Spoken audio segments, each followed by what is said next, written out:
네, 소방 헬기를 이용해서 병원을 옮기려던 10살 초등학생이 이동 중에 산소를 공급받지 못해서 의식불명 상태에 빠지는 일이 있었습니다. 헬기장으로 가는 과정에서 소방 헬기에 도착한 이후까지 어처구니 없는 일이 연달아 벌어졌는데요. 백기종 전 수서경찰서 강력팀장과 함께 이 이야기부터 좀 짚어보겠습니다. 자, 백 팀장님 안녕하십니까? 네, 안녕하세요. 예. 자, 이렇게 짧게 정리하자면 응급 초등학생을 병원에서 이제 더 큰 병원으로 이송을 하려고 했는데 산소 공급이 제대로 안 돼서 이제 상태가 더 악화된 그런 상황 아닙니까? 그렇습니다. 2일 날 전북대학병원에 입원을 중환자실에 했었는데 이제 좀 상태가 안 좋아져서 그래서 이제 그 전북대학병원에서 119 구조 헬기를 요청을 한 겁니다.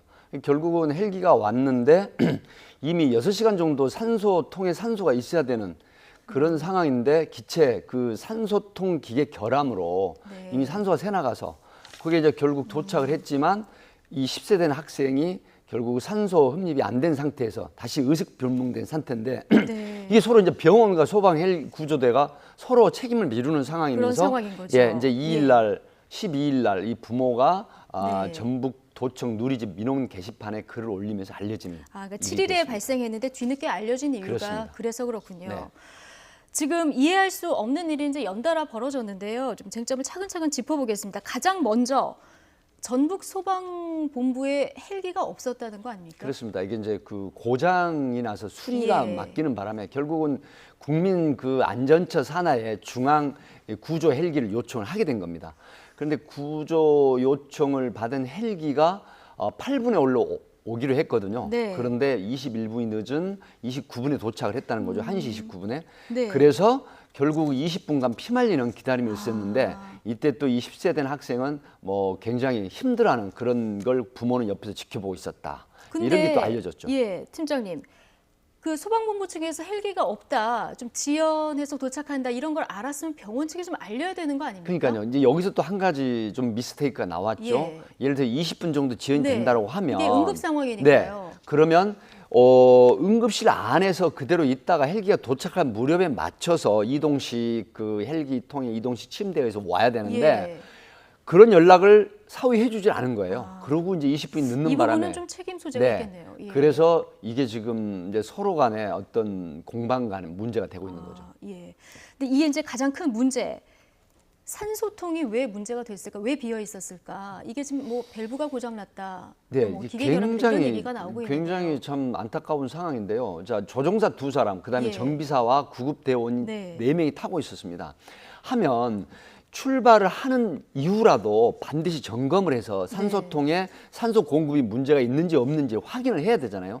특히 여기에서 이제 구급대원 같은 경우는 명확하게 지금 환자가 밑에 대기하고 있으니까 어찌됐든 1시간 정도 이동한 경로가 있기 때문에 그렇다고 하면 분명히 확인을 하고 산소 공급이 돼야 되는지 안 되는지를 확인을 해야 되는데 이걸 안 하는 바람에 도착해서 그다음에 10세 되는 환자에게 기도 삽입을 시켰는데 산소 공급이 안 되는 거예요. 올 때부터 산소통은 비어 있었던. 그렇죠. 비어 있었고 이미 기계 결함으로 빠져나가 버린 거거든요. 근데 그걸 모르고 그냥 와가지고 기도에 삽입을 시켰는데 산소 공급이 안 되니까 이 10세 된 아이가 한 10분 정도 있다가 거품 물면서 발작을 내가지고 의식불명이 된 거죠. 네, 이렇게 허둥대는 사이에 이 얼마나 참 피말리는 시간이었을까요? 피해자 어머니가 어렵게 저희 전화 연결을 허락해 주셨거든요. 한번 당시 상황을 들어보기 위해서 전화 연결을 해보겠습니다. 자, 어머님 나와 계십니까? 네, 안녕하세요. 예, 안녕하세요. 지금 아이 서울로 옮겨서 치료를 받고 있는 중이죠? 네, 중환자실에서 지금 누워 있어요. 중환자실에서 지금 상태는 어떻습니까? 일단 기관 내 삽입한 거는 여기 오고 나서 며칠 있다가 뺐고요. 지금 산소줄로 호흡을 도와주고 있고, 정신이 들었다가 안 들었다가 이제 저도 알아봤다가 그런가요? 자기가 누군지도 정확하게 잘 모르고 있는 상황이에요. 내가 누군지 잘 모르는 상황이고, 뭐 짧은 대화는 가능하십니까? 먼저 얘기는 하지 않고요. 네 이름이 뭐지? 엄마 이름이 뭐지? 뭐 이런 식으로 하면 이제 힘들게 대답을 해요. 삭간하고 있었던 시간이 길어서 말을 하기가 되게 좀 힘든 상황이에요. 그렇군요. 빨리 좀 차도가 있었으면 좋겠다는 바람이고요. 자, 어머님 어렵게 전화 연결해 주셨는데요. 그 헬기를 기다리고 또 이 도착한 뒤에도 피말리는 시간을 보내셨을 텐데 당시 상황에 대해서 조금 얘기를 해 주실 수 있을까요?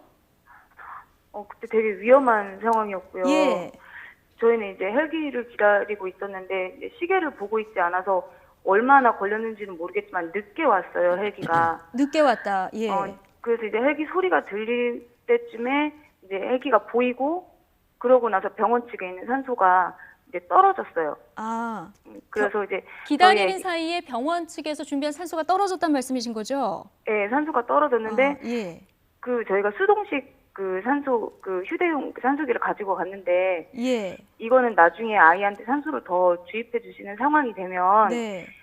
마스크에 연결을 해서 조금 도와주는 기능이거든요. 아, 예, 근데 예. 나중에는 산소가 아예 끊겨버렸으니까 이 수동식 산소기가 메인이 돼버린 거예요. 아. 근데 이걸로는 저희 아이한테 산소를 공급해 줄 턱없이 부족하거든요. 그렇죠. 그래서 저희 예. 애기 아빠가 무슨 일이냐고 산소가 없냐고 그러니까 지금 다시 병원으로 들어가는 것보다 헬기가 지금 내려왔으니까 저걸 타서 연결을 하는 게 빠르다라고 하는 거예요. 아, 기다리는 게 다시 들어가는 것보단 여기서 기다리는 게 낫다 이렇게 얘기를 했군요, 병원에서. 네, 그래서 예. 이제 저희가 그럼 빨리 하자. 왜냐면 그때부터 아기 입술이 파래지기 시작했거든요. 아, 네.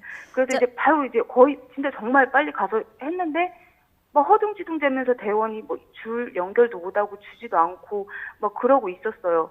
그러면서 계속 애한테 수동식으로만 산소를 주입하고 있었고. 예. 근데 이렇게 이제 저희 예, 우왕좌왕하는 사이에 이제 아이 상태는 굉장히 나빠진 건데요. 그럼 소방 헬기장에 처음 도착했을 때 아이 상태는 괜찮았었습니까?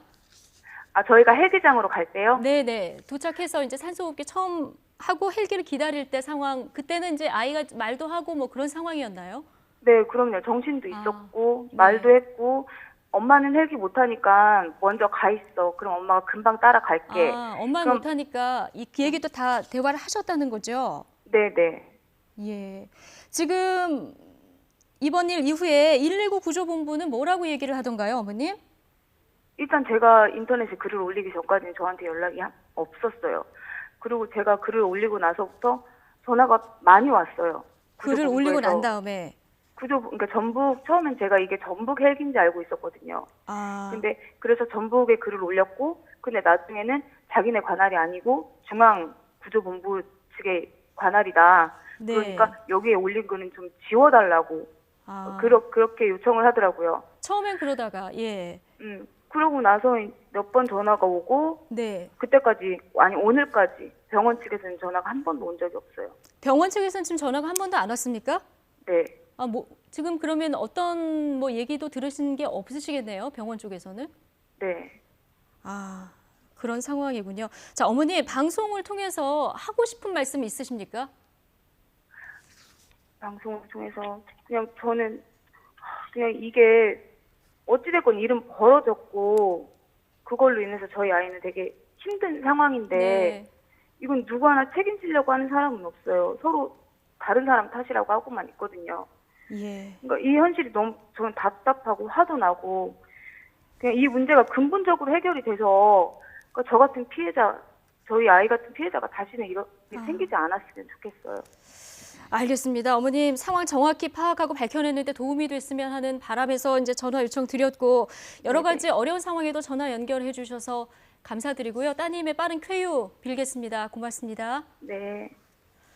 네, 백 팀장님. 자, 아이는 급한 상황인데 누구 하나 책임지려는 사람이 없다. 이게 가장 답답하다는 말씀을 지금 해주셨어요. 이거 책임을 예. 이 어머니가 밝혀내야 되는 어머님이 건가요? 지금 이 방송을 보고 계시면 이게 업무상 가실치상에 해당되는 형법상 고소가 가능한 사건입니다. 자, 예를 들어서 병원에서는 헬기가 지정된 시간에 오지 않는다고 하면 다시 헬기가 도착한 이후에 환자를 끌어내도 되거든요. 예. 그렇다고 하면 의료진이 거기서 기다릴 게 아니라 다시 병원으로 가서 충분히 산소 포화도가 높은 기계에 계속 대기하고 있다가 산소 포화도가 높은 상태 대기하고 있다가 헬기가 도착했을 때 다시 헬기장으로 이동을 하면 되거든요.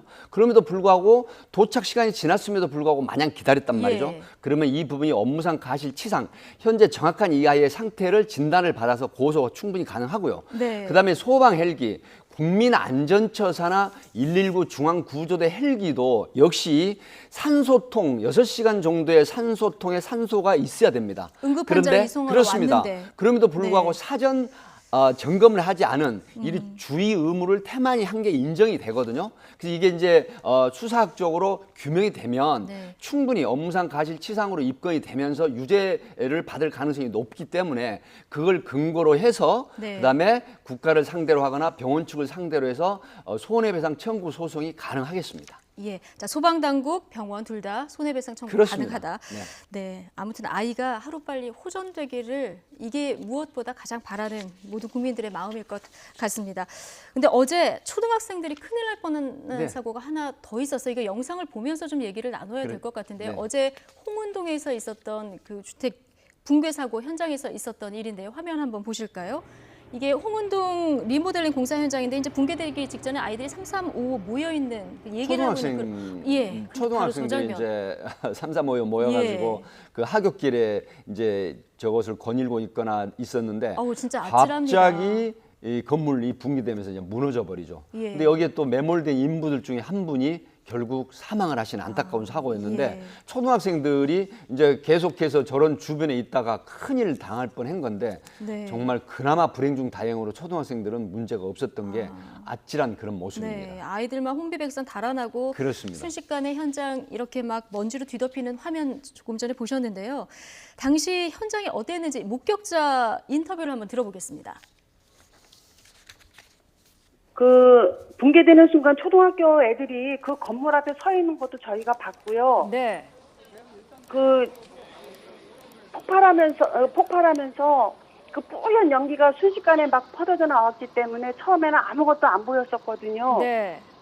근데 저희는 그 애들이 매몰된 줄 알고 놀래가지고 남편과 그냥 그 건물 앞으로 막 뛰어가면서 119에 신고를 했어요. 네. 그 신고할 당시에는 저희는 애들이 매몰된 줄 알고 119한테 애들까지 깔린 것 같다고 빨리 나오라고 막 신고를 했죠. 네.